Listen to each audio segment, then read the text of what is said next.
You're right. I was a member of Parliament for 19 years, standing down at the last general election in May of this year. And throughout almost all my time in Parliament, I had the great pleasure and indeed honour to work closely with the London representatives of the NCRI. And I have seen the bravery, doggedness, and unity of purpose displayed by that organisation.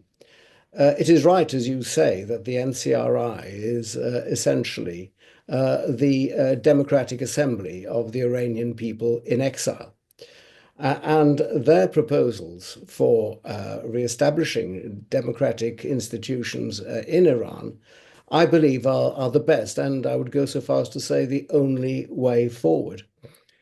And I think that this discussion today comes at a very important time, at a very appropriate time, when we see increasingly the malign influence of the Iranian regime throughout the Middle East. And without wanting to go into it in too much detail, I think that we can see, for example, the events of the 7th of October of last year, the horrific events perpetrated by Hamas in Palestine, which were undoubtedly coordinated with the Iranian authorities. Hamas is an Iranian proxy, as indeed is Hezbollah, as indeed are many other terrorist groups throughout the region and further afield. Indeed, Iran is arguably the world's preeminent exporter of terror. It's state-sponsored terror. It's terror that works both outside and within the borders of Iran. And we see within Iran itself the repressive conduct of the regime. Since the inauguration of President Pezeshkian a few weeks ago, who was, if you recall, described as a moderate candidate, Iran has executed over 500 individuals, including 17 women and many children.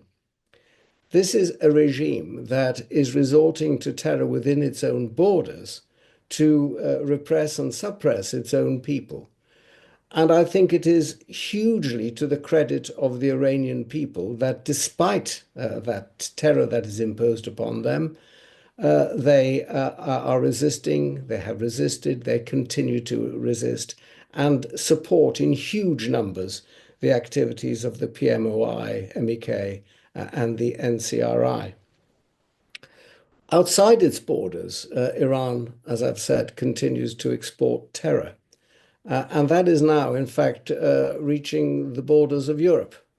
We've seen that in the current conflict between Russia and Ukraine, that Iran is arming the Russians with its drones and missiles and has no compunction about engaging in warfare through the proxy of Vladimir Putin.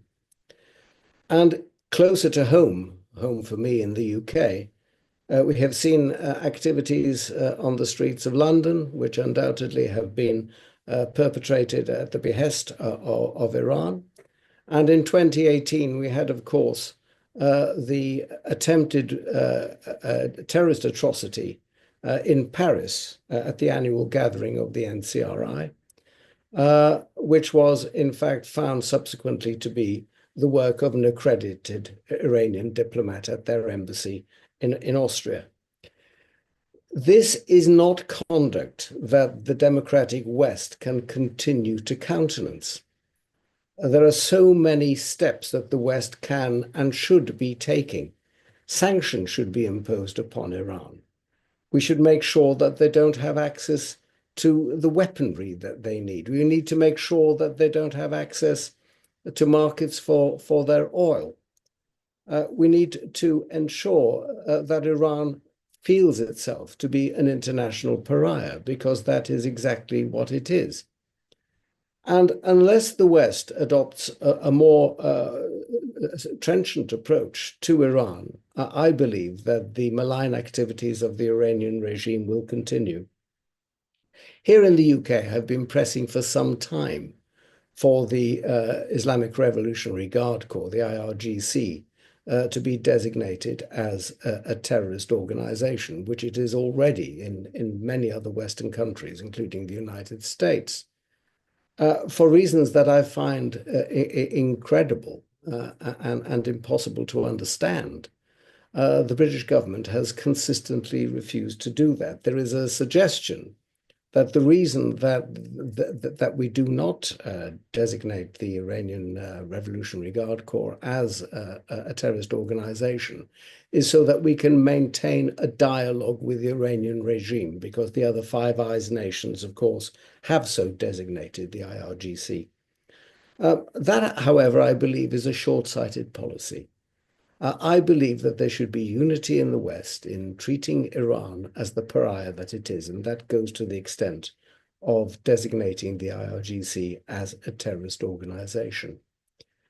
Those are my reflections. I'm looking forward to the rest of the discussion today. It's a great pleasure to be here, and it is good to see that so many eminent people from all quarters of the world are united in doing what they can to ensure that Iran is frozen out of the democratic institutions of the world, and democracy, true democracy, is restored to the brave Iranian people.